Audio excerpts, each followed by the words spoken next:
प्रिय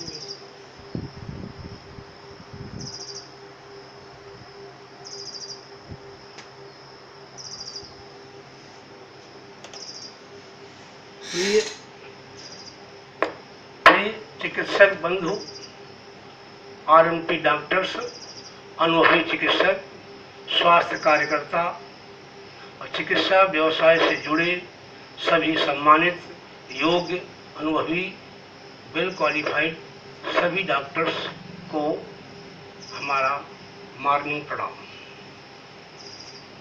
आज का विषय हम लेकर आए हैं, आरएमपी डॉक्टर्स की सरकार क्यों नहीं सुनती है। ये विडंबना है कि आज देश को आज़ाद हुए 70 वर्ष हो गए हैं, किसी भी सरकार द्वारा ऐसे डॉक्टरों के संरक्षण, सरकारी संरक्षण का प्रयास नहीं किया जाता है। हर व्यक्ति की आजीविका और सम्मान की रक्षा करना सरकारों का नैतिक कर्तव्य है, इसे सरकार निभाती है। किंतु ऐसे चिकित्सकों को ऐसा कोई डिप्लोमा कोर्स करा करके जिससे ये दूर दराज के क्षेत्रों में प्राथमिक चिकित्सा की सेवाएं अच्छे ढंग से दे सके, नहीं कराती है। अभी कर्नाटक और आंध्र प्रदेश या तेलंगाना में स्वास्थ्य मंत्री ने कुछ ऐसा आश्वासन दिया है कि वहाँ पर ऐसे चिकित्सकों को अब ट्रेनिंग दी जाएगी, और ऐसा आज से नहीं, ये 1947 से बराबर होता चला आ रहा है। 1970 में सरकार द्वारा ऐसे डॉक्टर्स को अनुभव बेस पर रजिस्ट्रेशन दिए गए थे और कुछ चिकित्सा के अधिकार दिए गए थे, फिर इन्हें किसी लीगल कारणों से बंद कर दिया गया। 1987 में केंद्र सरकार ने ऐसे चिकित्सकों के लिए चिकित्सा कार्य करने की एक रूपरेखा बनाई, एक नियमावली तय की और उसे हर राज्य सरकार को लिखा कि इनके विषय में एक अलग से रजिस्टर बनाया जाए और ये अलग कोट के डॉक्टर होंगे, इन्हें इतने चिकित्सा अधिकार दिए जाते हैं।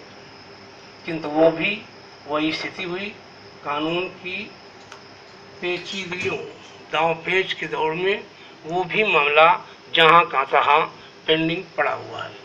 इसी को लेकर के मद्रास हाई कोर्ट ने निर्णय दिया था, ऐसे सभी चिकित्सक कोई भी चिकित्सा व्यवसाय कर सकता है, बशर्ते नाम के आगे वो स्थानीय भाषा में unhurt medical practitioner UMP doctors लिखेगा। तो जो आरएमपी के संगठन हैं, ये संगठन तो बहुत बने हैं, जिले स्तर पर हैं, प्रदेश स्तर पर हैं, लेकिन ये संगठन केवल परिचय पत्र और सदस्यता प्रमाण पत्र बांट करके अपनी ही कर्तव्य की स्थिति मान लेते हैं और इसी से धन का अर्जन करते हैं और झूठे आश्वासन देकर लंबे समय तक ऐसे आरएमपी चिकित्सकों को चलाया करते हैं। हाँ, इनमें भी दोष नहीं है। क्यों? जब ये आह्वान करते हैं कि मुख्य चिकित्सा अधिकारी का या संबंधित अधिकारी का जो व्यवधान पैदा कर रहा है, हम लोग सिस्टमेटिक ढंग से घेराव करेंगे, अपना ज्ञापन देंगे और सबको बुलाया जाता है। तो जिले में जब 5000 डॉक्टर होते हैं तो मुश्किल को 20 से 25 डॉक्टर पहुँचते हैं। जो डॉक्टर आर्थिक रूप से संपन्न हो गए हैं, जिनके घर में घर गाड़ी बंगला नर्सिंग होम हो गया है, वो सोचते हैं हम जा कर के क्या करेंगे, खुद तमाम लोग जाएंगे। और जो मीडियम डॉक्टर है उसके पास रोजी रोटी की समस्या है, वो रोज़ कमाता है, रोज़ खाता है और सच्ची भावना के साथ वो चिकित्सा व्यवसाय करता है। और इसके बाद जब वो आता है तो उसे भय होता है कहीं ऐसा ना हो लाठी चार्ज हो जाए, हाथ पैर टूट जाए, तो जो रोज़ कमाते हैं वो भी चला जाए, इसलिए वो नहीं आते हैं। और इसमें संगठन में शक्ति न होने से इनकी बात जहाँ की तहाँ दबकर रह जाती है।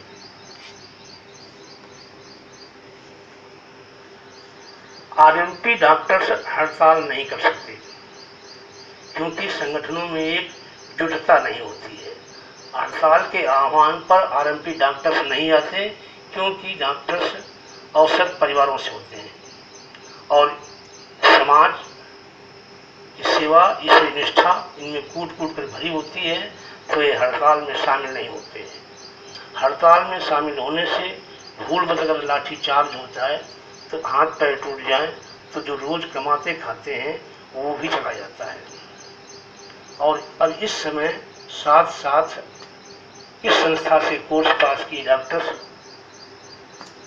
के लिए ये संगठन विधिक रूप से अपने सभी तथ्यों के साथ केंद्र सरकार को, राज्य सरकार को सभी डॉक्टर्स की सूची भेज रहा है।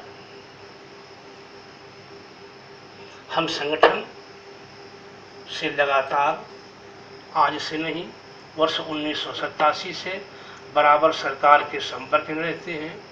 अब इस संस्था से लगभग 15,000 डॉक्टर्स ने कोर्स किया है और लगभग 15,000 डॉक्टर्स जिन्होंने रजिस्ट्रेशन लिया है पूर्ण होने वाले हैं। इस प्रकार से संख्या लगभग 30,000 के आसपास है। तो हमारी संस्था के लीगल एडवाइजर ने एक सलाह दी कि जिन छात्रों ने संस्था से कोर्स किया है उनकी एक डिजिटल सूची बनाई जाए और केंद्र सरकार को भेजी जाए, राज्य सरकार को भेजी जाए और हम अपना विधिक रूप से अपना पक्ष रखेंगे। जिन डॉक्टर्स की सूची 31 दिसंबर 2017 तक आ जाएगी, बन जाएगी, उसे ही शासन के पास भेजा जाएगा और जब कोई शासन मान्यता देगा तो वही डॉक्टर्स मान्य होंगे जिनका नाम डिजिटल सूची में होगा। तो अगर आपने इस संस्था से कोई कोर्स पास किया है तो अपने सभी डॉक्यूमेंट्स की फोटोकॉपी, एक नवीनतम फोटो रजिस्ट्री से इस कार्यालय को भेजें। इसका कोई शुल्क नहीं होगा और ये डिजिटल सूची वेबसाइट में एक कॉलम है योगा पर नए कोर्स, उसमें पड़ी होगी, उसे देखें और समझें। संस्था वर्ष 1987 से सरकार से रजिस्टर्ड होकर प्राइमरी चिकित्सा, मॉडर्न मेडिसिन में, अल्टरनेटिव थेरेपी में, नेचुरोपैथी योगा में सत्यता और ईमानदारी के साथ कार्य कर रही है। आज के समय अब नेचुरोपैथी और योगा का व्यापक स्कोप आने वाला है। तो वो अनुभवी चिकित्सक जो चिकित्सा व्यवसाय लंबे समय से कर रहे हैं वो संस्था से BAMS नेचुरोपैथी या CMS का डिप्लोमा प्राप्त करके RMT का मेंबर बन करके कोर्स कर सकते हैं। संस्था की नियमावली मंगाने के लिए हमारे इन फ़ोन नंबर्स पर हमें फ़ोन करें। हमारे फ़ोन नंबर्स हैं 9336 850 868। दूसरा नंबर है 8756465631 और तीसरा नंबर है 9336104146। ये इस पर आप अपना व्हाट्सएप पर या फ़ोन पर SMS भेज देंगे नाम पता सहित, तो हम आपके पास रजिस्ट्री से एक निःशुल्क नियमावली भिजवाएंगे। और हमारी वेबसाइट है www.saimission.org। इसमें 15-20 हेडिंग हैं जिनके अंदर 5-5, 10-10 पन्ने हैं। एक एक पन्ने को ठीक से पढ़ें और जो कोर्स तुम्हारे अनुकूल हो उस पर फ़ोन करके चर्चा करें। लेकिन कृपया ध्यान रखें, बिना नियमावली पढ़े या बिना वेबसाइट देखे किसी चिकित्सक से कोई वार्ता नहीं की जाती है। हमारा YouTube में एक तात्या साईं चैनल है। इसमें मेडिकल से संबंधित, आध्यात्म से संबंधित लगभग 250-300 वीडियो पड़े हैं। इसमें मेडिकल में anatomy, physiology, pathology, medical science से संबंधित एपरेटस के बारे में ज्ञान, औषधियों के बारे में ज्ञान, एलोपैथी में, आयुर्वेद में, नेचुरोपैथी में, हर विधा में ज्ञान दिया हुआ है। इसे आप लोग पढ़ें, देखें, कोर्स में एडमिशन लें और परीक्षा पास करें और पास करके देश और समाज की सेवा